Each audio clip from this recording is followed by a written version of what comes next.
কেয়া মনে মনে ভাবলো আমার বিয়ে হয়ে গেলে বাবার বোঝাটা একটু কমবে, তাই সে আর আপত্তি করলো না। বিয়ের দিনই কেয়া প্রথম ওর বরকে দেখলো, আর ওর বান্ধবীরা সবাই ওকে বলল ছেলে নাকি 40 বছর বয়স। কথাটা শুনে কেয়া অবাক হয়ে গেল আর মনে মনে ভাবলো ওর বাবা এরকম একটা ছেলের সাথে কেন ওর বিয়ে দিচ্ছে। কিছুক্ষণ চুপ থাকার পর কেয়া ভাবলো আমি আর পিছনে ফিরে তাকাবো না, তাই সে কাউকে কিছু না বলে বিয়েটা করে নিল। কেয়ার বাবাও জানতো না যে ছেলেটার এত বয়স হয়ে গেছে, কিন্তু ওর বাবার কাছে আর কোনো অপশন ছিল না, কারণ বিয়েতে অনেক টাকা খরচ হয়ে গেছে। পরের দিন কেয়া যখন শ্বশুর বাড়িতে গেল, তখন ওর শাশুড়ির কথা শুনে বুঝতে পারল যে সে খুব রাগী মানুষ। পরের দিন সকালে পাড়ার সব কাকিমারা কেয়াকে দেখতে এলো, আর তারা ফিসফিস করে বলছিল ছেলেটির নাকি আগে একটা বিয়ে ছিল, সেই বউ মারা গিয়েছে, আর কেয়া হচ্ছে দ্বিতীয় পক্ষের বউ। আর কেয়ার স্বামীর আগের পক্ষের দুটো বাচ্চা আছে। এমনিতেই কেয়ার মনটা খুব খারাপ ছিল, এটা ভেবে যে তার বরের অনেক বয়স হয়ে গেছে। তারপর এই সব কথা শুনে কেয়ার মাথায় যেন আকাশ ভেঙে পড়ল। ফুলশয্যার রাতে কেয়া ওর স্বামীকে কিছুই জিজ্ঞাসা করেনি, কিন্তু ওর স্বামী কেয়াকে সবকিছু বলল।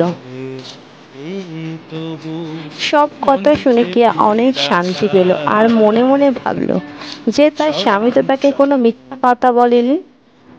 তাই কেয়ার স্বামী প্রথম দিনই কেয়ার মন জয় করে নিল আর বলল যে তার মা একটু রাগী, তাকে মানিয়ে নিয়ে চলতে। কেয়ার স্বামীর আগের পক্ষে বাচ্চাগুলো কেয়ার কাছে আসতে চাইতো না। বাচ্চাগুলোর জন্য ভালো কিছু রান্না করলেও তারা খেতে চাইতো না, ছুঁড়ে ফেলে দিত। এগুলো দেখে কেয়া ঘরে গিয়ে খুব কাঁদতো, আর ওর স্বামী ওকে বোঝাতো। হঠাৎ একদিন স্কুলে যাওয়ার সময় ওর স্বামীর আগের পক্ষের একটা বাচ্চার অ্যাক্সিডেন্ট হয়। খবরটা শুনে কেয়া দৌড়ে চলে যায়, তখন ওর স্বামী বাড়িতে ছিল না। হাসপাতালে নিয়ে গেলে ডাক্তারবাবু বলে অনেক রক্ত লাগবে। তখন কেয়া কোনো কিছু না ভেবে নিজের রক্ত দিয়ে বাচ্চাটাকে সুস্থ করে তোলে। তারপরে বাচ্চাটাকে বাড়িতে নিয়ে আসলে ওর দুটো বাচ্চাই ওকে খুব ভালোবেসে ফেলে। এভাবে 1 বছর কেটে যায়। তারপর কেয়া প্রেগনেন্ট হয়ে পড়ে। প্রেগনেন্ট অবস্থাতে কেয়াকে সব কাজ করতে হতো, কারণ ওর শাশুড়ি বলতো প্রেগনেন্ট অবস্থায় কাজ করলে বাচ্চা ভালো থাকে। কিছুদিন পর কেয়ার একটা ছেলে হয়। বছর ঘুরতে না ঘুরতে কেয়া আবার প্রেগনেন্ট হয়ে যায়, আর তার মেয়ে হয়।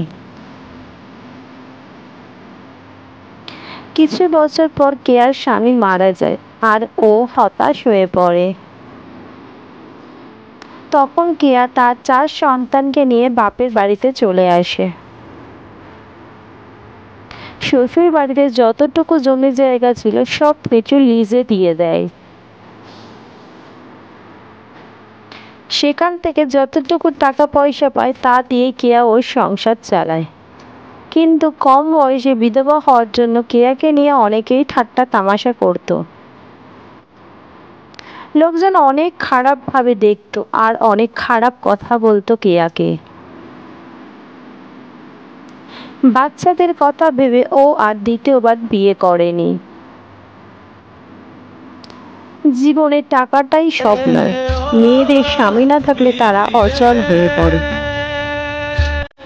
তবে মেয়েকে বিয়ে দেওয়ার আগে ভালো করে খোঁজ খবর নিয়ে তারপর বিয়ে দেবেন। মেয়ে বলে তারা কিন্তু ফেলনা নয়, তাদেরও জীবনের দাম আছে। ভিডিওটি শেষ পর্যন্ত দেখার জন্য অসংখ্য ধন্যবাদ।